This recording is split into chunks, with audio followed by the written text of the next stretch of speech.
सबों को सलाम, वेलकम टू ऑल। सारा की वफ़ात के बाद घर का निज़ाम जैसे दरहम बरहम होकर रह गया था। इसहाक अपनी माँ के गम को बुला नहीं पा रहा था। दूसरी तरफ अब्राहम की उम्र भी तेज़ी से ढलना शुरू हो गई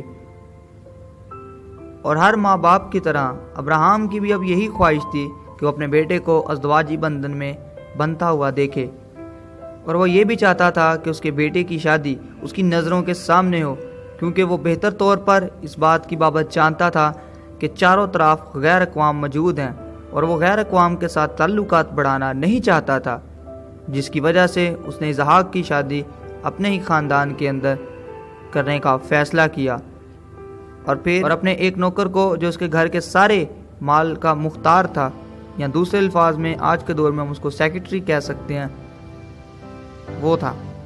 अब्राहम ने उससे कहा कि मेरी उम्र ढलती जा रही है और मैं चाहता हूं कि मेरे जीते जी मेरे बेटे की शादी हो जाए, और मैं ये चाहता हूं कि तू मेरे बेटे के लिए गैर अक़वाम से नहीं बल्कि मेरे ही घराने में जा और मेरे वतन में लौट और मेरे रिश्तेदारों में से मेरे बेटे के लिए बीवी ला। उसका नौकर इस बात के लिए राज़ी हो गया, मगर चंद शराइत की बुनियाद पर। वो शराइत ये थी कि अगर वो लड़की मेरे साथ ना आना चाहे तो मैं क्या करूं? क्या तेरे बेटे को वहां पर ले जाऊं? या अगर मुझे उस मुल्क में से कोई लड़की ना मिली तो फिर मैं क्या करूंगा? अब्राहम ने कहा कि अगर वो लड़की ना आना चाहे तो तू मेरी इस बात से छूटा, लेकिन तू इसहाक को वहाँ पर कतई लेकर ना जाना और गैर अक़वाम के साथ तो उसकी शादी ना करवाना। और इस सारे मुकालमा के बाद वो नौकर अल सुबह अपने सफ़र पर रवाना हुआ और अपने साथ चंद आदमी और 10 ऊँटों को लेकर अच्छी अच्छी चीज़ों के साथ उस मुल्क में जो नाहूर कहलाता है रवाना हुआ।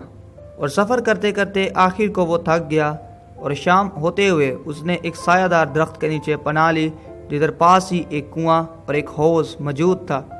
वो वहाँ पर बैठा और खुदावंद के हजूर उसने सजदा किया और खुदावंद के साथ बातें करते हुए कहा, ऐ खुदावंद, अगर तू मेरे आका की लाज रखता है और हम जानते हैं कि तू हमारा ज़िंदा खुदा है जो अज़ल से अबद अपने लोगों की बातों को सुनता है, तो मेरे आका पर करम की नज़र कर और मुझे ही इस पानी के चश्मा पर, क्योंकि मैं देख रहा हूँ कि चंद लड़कियाँ जो देखने में नहायत खूबसूरत हैं पानी भरने आती हैं, और मैं जिस लड़की से कहूँ कि तू ज़रा झुक कर मुझे पानी पिला दे और वो मेरे ऊँटों को भी पानी दे, तो मैं समझ जाऊँगा कि यही खुदावंद का कौल है और अपने बंदा इसहाक के लिए उसने बंदोबस्त कर दिया है।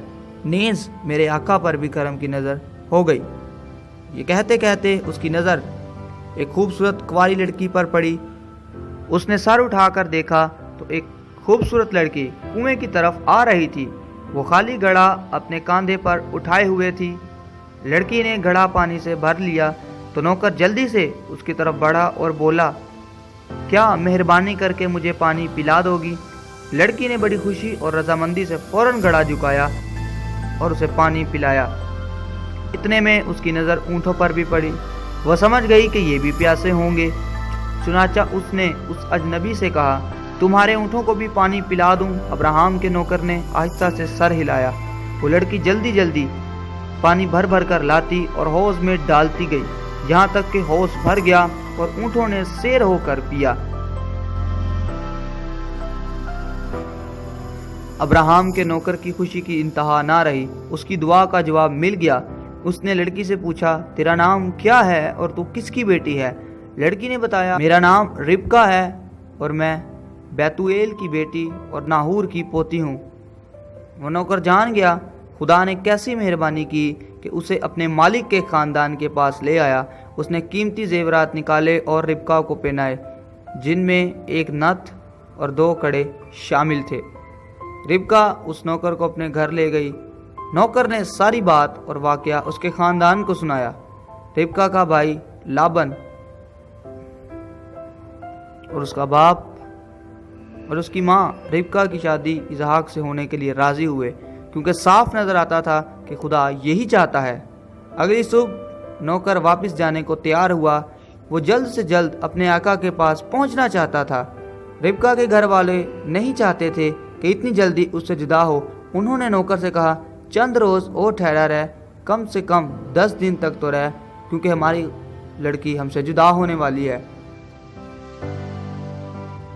مگر اس نے کہا خداوند نے میرا سفر مبارک کیا، مجھے نہ روکو بلکہ رخصت کرو۔ چنانچہ اس کے خاندان نے روتے ہوئے ربکا کو چوما اور دعا دیتے ہوئے اسے رخصت کیا، اور اس کے بچپن کی دائیاں اور اس کی چند سہیلیاں بھی اس کے ساتھ روانہ ہوئی۔ ربکا بہت خوش ہوئی کہ اس لمبے سفر میں میری دائیاں اور میری سہیلیاں بھی میرے ساتھ ہوں گی۔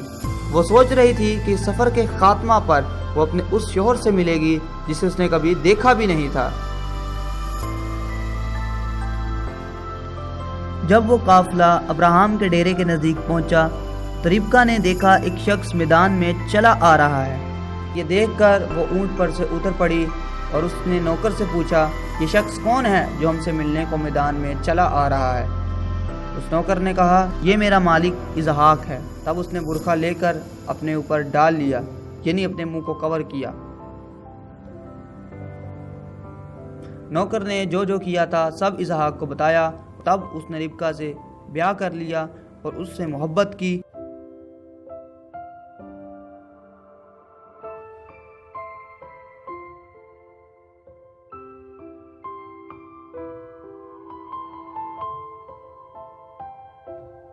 اور اسحاق نے اپنی ماں کے مرنے کے بعد تسلی پائی۔ Thank you so much for watching this video.